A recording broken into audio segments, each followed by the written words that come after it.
Welcome to study portal. Study portal में आपका एक बार फिर से स्वागत है। तो दोस्तों अभी टाइम है शाम के 6 बजे और अभी लेक्चर का टाइम है पैडागोजी का लेक्चर। तो स्टडी पोर्टल हर एक टीचिंग एग्जाम के लिए, कम्पिटिटिव एग्जाम के लिए आपको मटेरियल प्रोवाइड करता है। तो आप हमें इस नंबर पर ऑर्डर कर सकते हैं 8447410108 पर। ये नंबर आप डॉक्टर विजय स्टडी पोर्टल के नाम से सेव कर सकते हैं और आप हमें स्टडी मटेरियल यहाँ पर ऑर्डर कर सकते हैं। स्टडी मटेरियल आपको कोरियर के द्वारा ऑल ओवर इंडिया मिल जाता है। अगर आप किसी भी मैथ की सिर्फ स्पेसिफिक पैडागोजी चाहिए, आपको कोई भी सिंगल बुक आप देख रहे हैं, तो नीचे डिस्क्रिप्शन बॉक्स में उसका लिंक है। आप इंस्टा मोजो पर जाकर हमारी बुक्स को देख सकते हैं और वहां से परचेज कर सकते हैं। वहां पे कुछ फ्री ई बुक्स भी है, जैसे आपका केवीएस का एग्जाम है, एनवीएस का एग्जाम है, तो वो पैटर्न भी है, आप वो भी वहां से चेक कर सकते हैं। तो दोस्तों कल का लेक्चर अगर किसी ने नहीं देखा है तो मैं रिक्वेस्ट करूंगी पहले वो लेक्चर देखें, क्योंकि हमने कल के लेक्चर में ये सब पढ़ा था। चैप्टर 1 मैथ की पैडागोजी का, गणित की भाषा, संकेत हमने पढ़े थे कि भाषा में क्या जरूरी होता है। मैथ का हमने परिचय देखा था। संकेत हमने देखे थे कि प्लस माइनस, ये आपका मल्टीप्लिकेशन डिवाइड इक्वल टू कैसे होता है, कैसे कोई संकेत कहीं पे यूज करने से उसका अर्थ कैसे बदल जाता है, ये चीजें हमने देखी थी। चर राशियां, ग्रीक शब्द हमने देखे थे कि कैसे होता है। कुछ महत्वपूर्ण संकेत और उनके अर्थ देखे थे, कुछ तथ्य देखे थे हमने कि क्या क्या होते हैं। और हमने बाकी लैंग्वेज में जैसे हिंदी या अंग्रेजी में संज्ञा सर्वनाम या क्रिया होता है, तो मैथ में हम प्रयोग तो नहीं करते, लेकिन हमने उसकी समानता करके देखी थी यहाँ पे, संज्ञा सर्वनाम क्रिया और वाक्य की। तो ये सब हमने कल देखा था। आज हम देखेंगे उसी के बेस पर बेस्ड क्वेश्चन। तो इसलिए मैं आपसे रिक्वेस्ट करूंगी, जिन लोगों ने कल का लेक्चर नहीं देखा था पहले आप वो लेक्चर देख लीजिए। और अगर आपको कोई भी ई बुक चाहिए, आप डायरेक्टली सारा कवर करना चाहते हैं, तो ये ई बुक का डिस्क्रिप्शन में आपको लिंक मिल जाएगा, आप वहां से जाके परचेज भी कर सकते हैं। तो चलिए आज देखते हैं क्वेश्चंस की सीरीज। विदेशों में फोन करने के लिए उस देश के कोड के आगे किसी गणितीय संकेत का प्रयोग किया जाता है। वो संकेत क्या है? माइनस, मल्टीप्लाई, डिवाइड या प्लस? तो क्या होगा इसका आंसर आपका यहाँ पर? आंसर आपका यहाँ पर होगा डी, यानी कि प्लस। अगर आपने इंडिया का कोड भी देखा होगा तो इंडिया का कोड क्या है? +91। पाकिस्तान का क्या है? +92। इसी तरीके से जो और कंट्री के कोड भी हैं उसके आगे हम पहले प्लस निशान लगाते हैं, फिर 2 डिजिट का कंट्री कोड होता है, फिर हम आगे नंबर लिखते हैं। तो गणित खुद गणित का वर्णन करता है। यह गणित का ही एक क्षेत्र है जिसे कहते हैं, यानी कि जो गणित है वो गणित का ही वर्णन करते हैं और यह एक गणित का क्षेत्र भी है। तो इसे क्या कहते हैं? बीज गणित, नव गणित, रेखा गणित या प्राग गणित? तो इसका आंसर यहाँ पर आपका रहेगा डी, प्राग गणित। नेक्स्ट, जब 18 को 6 से भाग दिया जाता है तो इसका अर्थ क्या है? जब हम 18 को 6 से भाग देंगे तो इसका अर्थ क्या होगा? यह हमने कल किया था, भाग देने का मतलब क्या होता है। तो इसका अर्थ क्या है कि 18 में कितने 6 हैं? क्या ये इसका आंसर है? 18 में कितने 6 हैं? ये तो बिल्कुल ठीक है। हमने देखा था कि अगर हम 18 को 6 से भाग देंगे तो बेसिकली हम यही देख रहे हैं कि 18 में कितने 6 हैं। अगर हम 18 को 6 से भाग देंगे तो आंसर आएगा 3, यानी कि 6 6 6, 3 बार 6 है 18 में। तो ये वाला तो आपका ठीक है। अब देखते हैं 6 में कितने 18 हैं। ये वाला तो ठीक नहीं है, ये वाला तो गलत है। तो 18 6 का गुणांक है, ये भी हम देखते हैं कि 18 6 का गुणांक है कि नहीं। अगर 0 बचेगा तो वो गुणांक है, अगर शेष बचेगा तो वो गुणांक नहीं है।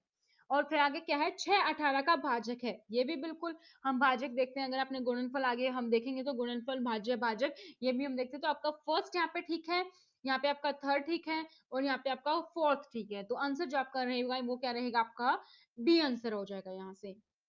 नेक्स्ट देखते हैं, गणित निर्भर है तर्क और रचनात्मक पर, कल्पना और विश्वास पर, धर्म और आस्था पर या उपरोक्त सभी पर? तो आंसर आपका क्या रहेगा? कल्पना और विश्वास पे तो नहीं। हाँ, हम मानते जरूर हैं, एज्यूम करते हैं, लेकिन हम इतनी कल्पना नहीं करते हैं। हम सिर्फ ये करते हैं कि माना इसको x मान लिया, इसको y मान लिया, वो। लेकिन इतनी कल्पना और विश्वास का हम नहीं कह सकते कि गणित कल्पना और विश्वास पर ही निर्भर है। धर्म और आस्था, तो मैथ में धर्म और आस्था का तो कोई काम नहीं है। ठीक है, डी वैसे ही गलत हो जाएगा। तो आंसर क्या है आपका यहाँ पर? ए। गणित किस पर निर्भर है? गणित निर्भर है तर्क और रचनात्मक पर। ठीक है, नेक्स्ट क्वेश्चन देखते हैं। गणित विज्ञान है, किसका विज्ञान है? प्रतिरूपों का, संबंधों का, ए या बी दोनों का, या फिर इनमें से कोई नहीं? तो संबंध भी देखते हैं, जैसे हम करते हैं x plus y is equal to this, या कोई वाक्य का हमने एग्जांपल देखा था 3x plus y is equal to 9। तो संबंध भी देखते हैं हम, इसमें प्रतिरूप भी देखते हैं, x is equal to 2, y is equal to 3। तो दोनों का ही है ये। आंसर क्या रहेगा आपको यहाँ पे? सी आंसर रहेगा कि ए और बी दोनों ही ठीक है, तो पांचवे का आंसर आपका रहेगा सी, प्रतिरूपों और संबंधों दोनों का ही विज्ञान गणित है। अगला क्या है, इनमें से कौन सा गलत है कि गणित विज्ञान की मुख्य भाषा है? क्या गणित विज्ञान की मुख्य भाषा है? नहीं, विज्ञान में तो क्या आता है आपका, फिजिक्स, केमिस्ट्री, बायोलॉजी, यही आता है ना, भौतिकी, रसायन और जीव विज्ञान। तो यह एक अनुप्रयुक्त विज्ञान है, यह वैज्ञानिक विधियों का प्रशिक्षण देता है। डी, इनमें से कोई नहीं तो गलत है, यह वैज्ञानिक विधियों का प्रशिक्षण देता है, नहीं देता है। आंसर आपका यहाँ पे है कि यह एक अनुप्रयुक्त विज्ञान है। रेखा गणित का संबंध किससे है? रेखा गणित की में क्या होता है, संख्याएं होती हैं या फिर प्रतिचिन्ह होते हैं? सॉरी एक सेकेंड ना, तो संख्याएं होती हैं, अंक होते हैं, प्रतिचिन्ह होते हैं, प्रसार व विस्तार होते हैं। क्या होता है रेखा गणित में? रेखा गणित में प्रसार व विस्तार होते हैं, संख्या और अंक या प्रतीक चिन्ह के बजाय प्रसार व विस्तार होते हैं रेखा गणित में, ठीक है। व्यवहारिक गणित का भाग है, व्यवहारिक गणित में क्या आता है, संख्याओं का हिसाब लगाना, जोड़ व घटा करना, समीकरणों का हल करना या बैंक की कार्य प्रणाली की जांच करना। तो बैंक की कार्य प्रणाली की जांच करना आपका व्यवहारिक गणित तो नहीं है। इसके अलावा क्या है इसका आंसर? इसका आंसर आपका ये रहेगा संख्याओं का हिसाब लगाना, सिर्फ जोड़ और घटा भी व्यवहारिक गणित नहीं है और समीकरणों का हल करना भी व्यवहारिक गणित नहीं है। आगे देखते हैं, गणित सभी विज्ञानों का सिंह द्वार व कुंजी है, यह कथन है। गणित सभी विज्ञानों का सिंह द्वार व कुंजी है, यह कथन किसका है? यह कथन है आपका बेकन का। यह कथन किसका है? बेकन। गणित को कहा जाता है, गणित को क्या कहा जाता है? विद्यार्थियों का दुश्मन कहा जाता है। ये तो हमारे ऊपर मानने की बात है, जिन बच्चों को गणित नहीं आता वो क्या मानते हैं, इसको दुश्मन मानते हैं। तो ये आंसर तो नहीं हो सकता। शक्तिशालियों की शक्ति, जिसको आता है वो अपने आप को ज्यादा ही शक्तिमान माने, तो ये भी नहीं है। ये भी बस हमारे नॉर्मल में तो हम मानते हैं, लेकिन इट्स नॉट लाइक दैट, ठीक है। मन की भाषा भी नहीं है। तो आंसर आपका क्या है? ये एक मस्तिष्क का व्यायाम है, जिसमें आपके दिमाग की पूरी एक्सरसाइज होती है। मैथ में कितनी फास्ट आप करते हैं, कितना करेक्ट आप करते हैं, कितना प्रिसाइजली आप कितना करते हैं, क्या आप एरर निकालते हैं, कितना हद तक आप ठीक करते हैं। तो सारी चीजें, ये एक आपकी माइंड की एक्सरसाइज है। गणित के नियम व निष्कर्ष होते हैं। गणित के जो नियम है और निष्कर्ष है वो क्या होते हैं? वस्तुनिष्ठ, वस्तुनिष्ठ तो नहीं होते। सार्वभौमिक, तो आंसर आपका यहाँ पे है सार्वभौमिक होते हैं। गणित के नियम व निष्कर्ष क्या होते हैं आपके? सार्वभौमिक होते हैं। मनुष्य के जीवन की जिन गतिविधियों में गणित का सर्वाधिक प्रयोग होता है वह है, जो मनुष्य के जीवन में जिन गतिविधियों में गणित का सर्वाधिक प्रयोग होता है, मनुष्य के जीवन की जिन गतिविधियों में गणित का सर्वाधिक प्रयोग होता है वह क्या है? वह आपका मनोवैज्ञानिक है? नहीं, मन से तो रिलेटेड यहाँ पे कुछ आ ही नहीं रहा। सांस्कृतिक नहीं, कल्चरल भी कुछ नहीं है, सामाजिक भी नहीं है, आर्थिक। तो गणित में जहाँ पे हम गणित का सबसे ज्यादा प्रयोग करते हैं, हम अपने किस में करते हैं? आर्थिक में। कितनी हमारी सैलरी है, कितना हमारी सेविंग करनी है, कितनी हमें इन्वेस्टमेंट करनी है, तो सब में क्या चलता है? मैथ चलता है, ठीक है। नेक्स्ट, जाति ज्यामिति का संबंध किस क्षेत्र से है? तो जो आपकी ज्यामिति है, ज्योमेट्री, उसका संबंध किससे है? मापन से? क्या हम उसमें मापते हैं? या सांस्कृतिक से? सांस्कृतिक तो नहीं है, अधिगम भी नहीं है, मूल्यांकन भी नहीं करते हैं, तो इसमें बेसिकली हमारा मापन के बात चलती है। तो आंसर क्या रहेगा अपना? ए रहेगा यहाँ पे, मापन। आंसर ए रहेगा। नेक्स्ट देखते हैं, इनमें से कौन सी परिभाषा पूरी तरह से सही है? आपको बतानी कि कौन सी परिभाषा इनमें से सही है। आयत एक ऐसी चतुर्भुज है जिसके चारों कोण 90 डिग्री के होते हैं। बिल्कुल ठीक है। आयत अगर आपने देखा हो तो आयत कैसे होता है? ऐसे मतलब चारों तरफ से ऐसे आयत होता है, तो वो क्या होता है? आयत एक ऐसी चतुर्भुज है जिसके चारों कोण 90 डिग्री के होते हैं, तो ये वाला तो आपका ठीक है। आयत एक ऐसी समांतर चतुर्भुज है जिसके चारों कोण 90 के और विकर्ण बराबर हो। बिल्कुल ठीक है। आयत अगर आपने देखी है तो उसके अगर आप बीच में विकर्ण निकालेंगे तो दोनों इक्वल ट्राइंगल्स बचेंगे आपके, दोनों इक्वल बराबर त्रिभुज त्रिभुज बचेंगे, ठीक है। आयत एक समांतर चतुर्भुज है जिसके विकर्ण बराबर हो। आयत के कोण 90 डिग्री के होते हैं, तो इसमें जो आपका आंसर रहेगा वो क्या रहेगा? आपका फर्स्ट देखो, ए में दिया गया है फर्स्ट और सेकंड, वैसे तो ऊपर वाले चारों ही ठीक है, तो केवल फोर्थ गलत, केवल फोर्थ सही है तो ये भी गलत होगा, केवल फर्स्ट सही है ये भी गलत होगा, केवल थर्ड सही है ये भी गलत होगा। तो आंसर आपका यहाँ पे इस हिसाब से क्या बनेगा? आंसर आपका बनेगा ए। ए आपका यहाँ पर आंसर ठीक है। तो नेक्स्ट देखते हैं। सॉरी। x+2 है। x+2 क्या है यहाँ पर? एक अभिव्यक्ति है, वाक्य है? वाक्य तो नहीं है। वाक्य हमने क्या देखा था? अगर दिया होता x+2 = 3 तो ये तो हो जाता वाक्य। तो दोनों भी नहीं है, इनमें से कोई भी नहीं है। तो ये सिर्फ यहाँ पर क्या है? 15 का आंसर क्या रहेगा आपका? ए, ये एक अभिव्यक्ति है। x+2 = 5 ये वाक्य है आपका। तो यहाँ पे आपका आंसर हो जाएगा 16 का बी, ये एक वाक्य है। अब देखते हैं 17वां। फर्स्ट में दिया गया है 8 = 3 + 5 और सेकंड में दिया गया है 3 + 5 = 8। ये वाक्य है बेसिकली। तो इसमें पूछा गया कि वाक्य को किस तरीके से लिखना अच्छा है। क्या ऐसा अच्छा लग रहा है आपको? ये क्या हम ऐसे नॉर्मली यूज करते हैं? 8 = 3 + 5 हम कैसे यूज करते हैं? हम यूज करते हैं 3 + 5 = 8, 2 + 2 = 4, 4 - 2 = 2, 6 + 3 = 9, 6 - 3 = 3। इस तरीके से हम यूज करते हैं। तो ये क्या है? एक वाक्य को लिखने का सही तरीका। तो वाक्य को उचित प्रकार से कैसे लिखा जाता है? यहाँ पे आपका आंसर रहेगा सेकंड, बी आपका आंसर यहाँ पे रहेगा। नेक्स्ट, एक त्रिभुज की n भुजाएं होती हैं। त्रिभुज कैसे होता है? त्रिभुज की कितनी भुजाएं होती हैं? n भुजाएं होती हैं। तो त्रिभुज की भुजाएं कितनी होती हैं? वो n पर निर्भर है। एक बार क्वेश्चन मैं आपको दोबारा से दिखा देती हूँ। एक त्रिभुज की n भुजाएं होती हैं, वो n पर निर्भर है कि n कितना दिया गया है। तो n बेसिकली 3 होता है, वो n भुजाएं नहीं तो 3 भुजाएं होती है, तो वो n पर निर्भर है यहाँ पर। इसके अलावा कोई भी आंसर यहाँ पर ठीक नहीं बैठ रहा है। तो आंसर क्या रहेगा आपका? यहाँ पर सी रहेगा। अगला क्वेश्चन देखते हैं। गणित की भाषा है वह प्रणाली जिसके माध्यम से गणितीय विचारों एवं सत्प्रत्ययों को व्यक्त किया जाता है, या गणितीय प्रतीकों एवं चिन्हों का सम्मिलित रूप है, गणित की तकनीकी शब्दावली है, या उक्त सभी है। तो वह प्रणाली भी है जिसके माध्यम से गणितीय विचारों या संप्रदायों का व्यक्त किया जाता है, क्योंकि गणित एक भाषा है और भाषा में क्या होता है? विचारों का आदान प्रदान। तो इसमें गणित है तो गणितीय विचारों का आदान प्रदान होता है। तो पहला है तो ठीक है आपका। दूसरा, प्रतीकों और चिन्हों का सम्मिलित रूप है। बिल्कुल, इसमें आपके प्रतीक होते हैं और आपके चिन्ह होते हैं, तो ये भी ठीक है। गणित की तकनीकी शब्दावली है। बिल्कुल, जैसे हर एक लैंग्वेज की अपने कुछ शब्द होते हैं, अपनी कुछ शब्दावली होती है, वैसे ही गणित की भी है। तो आंसर आपका यहाँ पे रहेगा डी, उप सभी। अगला देखते हैं।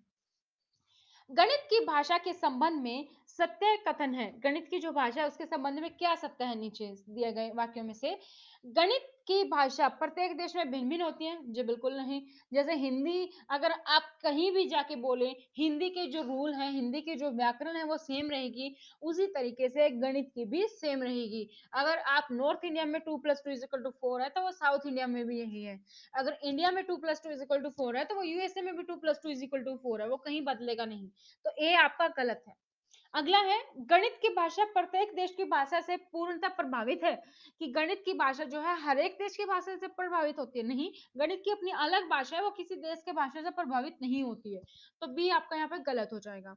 गणित भाषा केवल अंग्रेजी पर आधारित है, ये भी बिल्कुल गलत है। गणित में कोई अंग्रेजी पर आधारित नहीं है। गणित के अपने शब्द हैं, अपने रूल हैं, अपने संकेत हैं, अपने चर संख्याएं हैं, सब कुछ अपना है। जैसे गणित का सब अपना है, उसी तरह मैथ में भी कुछ अपना है। सिर्फ केवल अंग्रेजी पर नहीं है। जैसे हम बोलते हैं कि हिंदी में ज्यादातर शब्द संस्कृत से लिए गए, तो गणित में भी अलग अलग भाषा से लिए गए, लेकिन अब सिर्फ अंग्रेजी पर निर्भर है, ये कहना यहाँ पर बिल्कुल गलत होगा। अगला, गणित की भाषा पर किसी भी देश की भाषागत भिन्नताओं का असर नहीं होता। तो आपका आंसर जो ठीक है वो क्या है? आपका डी। यानी कि जो गणित की भाषा है, किसी भी देश में कोई भी भाषा बोली जाती हो, कोई भी भाषा अलग अलग प्रकार से बोली जाती हो, भाषागत विभिन्नताएं पाई जाती हो, उसका असर गणित की भाषा पर बिल्कुल नहीं होता है। नेक्स्ट क्वेश्चन देखते हैं। गणितीय भाषा के संबंध में सही कथन चुनना है यहाँ पर भी। तो गणितीय भाषा अंतरराष्ट्रीय स्तर पर सर्वमान्य रूप से स्वीकृत है। तो ये आपका बिल्कुल ठीक है, वो स्वीकृत है, अंतरराष्ट्रीय रूप पर सर्वमान्य स्वीकृत है। जो रूल यहाँ पर है वो हर एक जगह इंटरनेशनली है। गणितीय भाषा क्षेत्र एवं परिस्थितियों के अनुसार परिवर्तित हो जाती है, बिल्कुल गलत है। जो गणित जहाँ पे है, जो गणित के रूल हैं, वो हर जगह हैं, इंटरनेशनली हैं, वो कहीं पर भी चेंज नहीं होते। किसी सिटी में, किसी डिस्ट्रिक्ट में, किसी एरिया में, कहीं भी, किसी भी सिचुएशन में गणित की भाषा के जो रूल है वो कहीं पर चेंज नहीं होते। गणितीय भाषा को समझने के लिए उच्च स्तर के ज्ञान की आवश्यकता होती है, ये गलत है। आपको गणित तो हम बचपन से सीखते हैं ना, हम जब नर्सरी में होते हैं या आप प्री स्कूल जाते हैं, आप यूकेजी फर्स्ट सेकंड, आपको गणित शुरू से ही सिखाते हैं। उस स्तर पे जाने की जरूरत नहीं है आपको, उस स्तर पर जाकर आपको गणित नहीं सिखाया जाता, आपको स्टार्टिंग से सिखाया जाता है, लेकिन उसी तरीके से सिखाया जाता है जिस तरीके से कोई और लैंग्वेज सिखाई जाती है। जैसे कि आप हिंदी सीखते हैं तो पहले आपको हिंदी के स्वर व्यंजन ये सिखाए जाते हैं, इंग्लिश का आपको अल्फाबेट सिखाए जाते हैं, मैथ में आपको उनके नंबरों से परिचित कराया जाता है। उससे आगे जैसे हिंदी में आप 2 अंकों का जोड़, 3 अंकों का जोड़ सीखेंगे, इंग्लिश में भी ऐसे आप 2 अल्फाबेट्स, 3 अल्फाबेट्स को सीखेंगे, तो मैथ में भी इसी तरीके से आगे प्लस माइनस मल्टीप्लिकेशन डिवाइड ऐसे करना आप सीखेंगे। तो इसी तरीके से सिखाया जाता है, उसमें भी मैथ में भी और लैंग्वेज की तरह उसमें उस स्तर के ज्ञान की आवश्यकता नहीं होती है। तो 21 का आपका आंसर यहाँ पे रहेगा ए, आपका ए ऑप्शन यहाँ पे ठीक है। अगला देखते हैं अब, गणितीय भाषा में लिखे गए निम्न सूत्र का आशय है। जो नीचे जो सूत्र लिखा गया है x greater than equal to 125, इसका अर्थ क्या है? इसका अर्थ आपको यहाँ पर बताना है। x का मान 125 है? नहीं, हमने तो बोला कि इक्वल टू है, ग्रेटर देन है, इक्वल टू है, सिर्फ 125 तो नहीं है। x का मान 125 से कम या बराबर है? नहीं, ग्रेटर देन है, तो x क्या है, 125 से बड़ा होगा या बराबर होगा। तो x का मान 125 से अधिक है, ये भी गलत है क्योंकि इक्वल टू साइन भी है। तो आंसर आपका यहाँ पर जो ठीक रहेगा वो क्या रहेगा, डी, x का मान 125 से बराबर है या फिर अधिक है, ना तो वो कम है, ना वो सिर्फ बराबर है, ना वो सिर्फ अधिक है। आंसर जो करेक्ट है वो क्या है, या तो बराबर है या अधिक है। यदि गणितीय भाषा में 15 अधिक है 12 से, तो हमारे देश में 15 ग्रेटर देन 12 लिखा जाता है, तो चीनी भाषा में क्या लिखा जाएगा? अभी हमने यही बात पढ़ी है कि कोई भी जो गणित एक ऐसी लैंग्वेज है जो इंटरनेशनली सेम रहती है, किसी भी सिचुएशन में, किसी भी एरिया में, किसी भी परिस्थिति में वो चेंज नहीं होती है। गणित के रूल हर जगह पे, हर परिस्थिति में, हर एक क्षेत्र में, हर एक देश में इंटरनेशनली बिल्कुल सही और स्ट्रिक्ट यही रहते हैं जो हमें यहाँ पढ़ाए जाते हैं। तो अगर हमारे देश में ये लिखा जाता है तो चीन का किसी भी देश में यही लिखा जाएगा, चाहे वो अमेरिका हो, ऑस्ट्रेलिया हो, सिंगापुर हो, कहीं पे भी हो, पाकिस्तान, भारत, कहीं भी, श्रीलंका, भूटान, बर्मा, बांग्लादेश, हर जगह पे यही अर्थ रहेगा, ऐसे ही लिखा जाएगा।